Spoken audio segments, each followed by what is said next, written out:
आणि आता निवडणूक लागलेली आहे. निवड म्हणून उमेदवार जे असते सुद्धा निवडणूक भारतीय जनता पक्ष गांभीर्याने आहे आणि ही निवडणूक भारतीय जनता पक्ष जिंकेल. निवडणुकीच्या प्रक्रियेची विजयाची औपचारिकता अशा प्रकारची परिस्थिती असेल ही निवडणूक आम्ही गांभीर्याने करू आणि आम्हाला अपेक्षित असणाऱ्या मताधिक्याने आपण म्हणाल होते की आव्हान जे ते केलं होतं. तुम्ही म्हणाल होता की मी विरोधकांशी देखील चर्चा करू, त्यांच्या नेत्यांशी देखील चर्चा करू, अशी काही चर्चा शेवटच्या टप्प्यामध्ये काही झाली होती का आणि त्यांच्याकडून काही शब्द आले होते? अशी ज्या ज्या लोकांना बोलणं अपेक्षित होतं त्या लोकांना बोलणं, त्या लोकांशी कॉन्टॅक्ट झाला नाही किंवा काही लोकांशी कॉन्टॅक्ट करावा असं मला वाटलं नाही. अशा लोकांशी बोलणं असेल तर तो बहुतांश लोकांनी बघितला असेल की उमेदवारी मागणी घेतलेली आहे आणि ते सगळे भारतीय जनता पक्षासोबत राहून भारतीय जनता पक्षाच्या उमेदवारांना जिंकण्यासाठी सगळे म्हणून प्रयत्न करतात.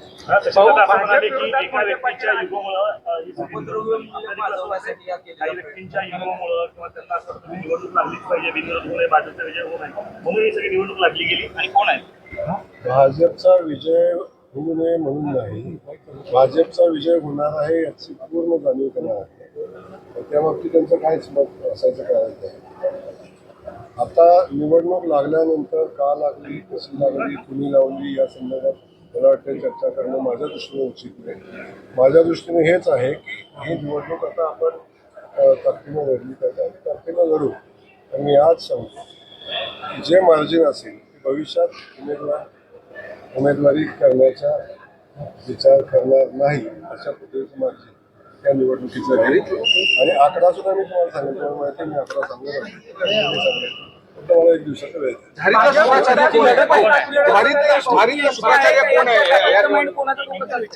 या निवडणुकीमध्ये झारीतला शुक्राचार्य कोण आहे? कोण थोडे काही इथं झारीतला शुक्राचार्य कोणी नाही. निवडणूक वसंतराव देशमुख करतात, त्यांच्या मागे कोण आहे त्यांची कॉपी राहिलेली नाही. त्यामुळं कोण पाठीमागं आहे कोण पुढं आहे बघायचे काही कारण नाही. ते एक आहे की लोकशाहीमध्ये विरोधक एकदा उभा राहिल्यानंतर त्याला कमी समजायचं देखील कारण नाही.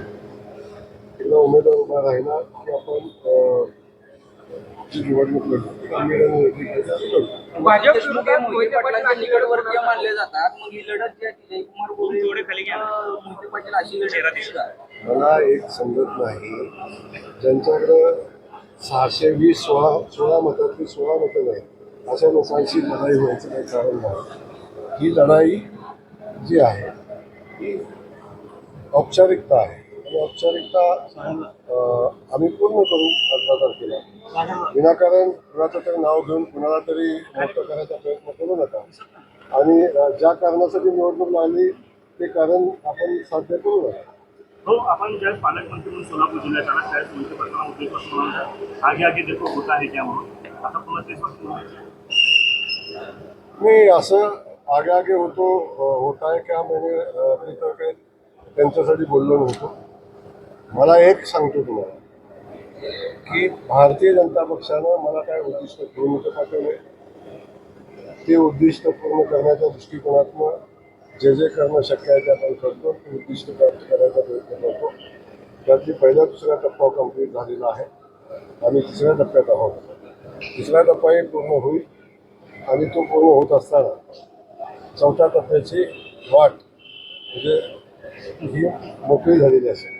सगळीकडे बिनविरोध निवडणुका होण्याचा सपाटा सुरू असताना पुण्याला झाले, रायगडला झाले, 5 ते 6 ठिकाणी झाले, वर्ध्याला झालेले. सोलापुरात बिनविरोध न होण्यामाग म्हणजे काहीतरी अपयश आहे का भाजपचं किंवा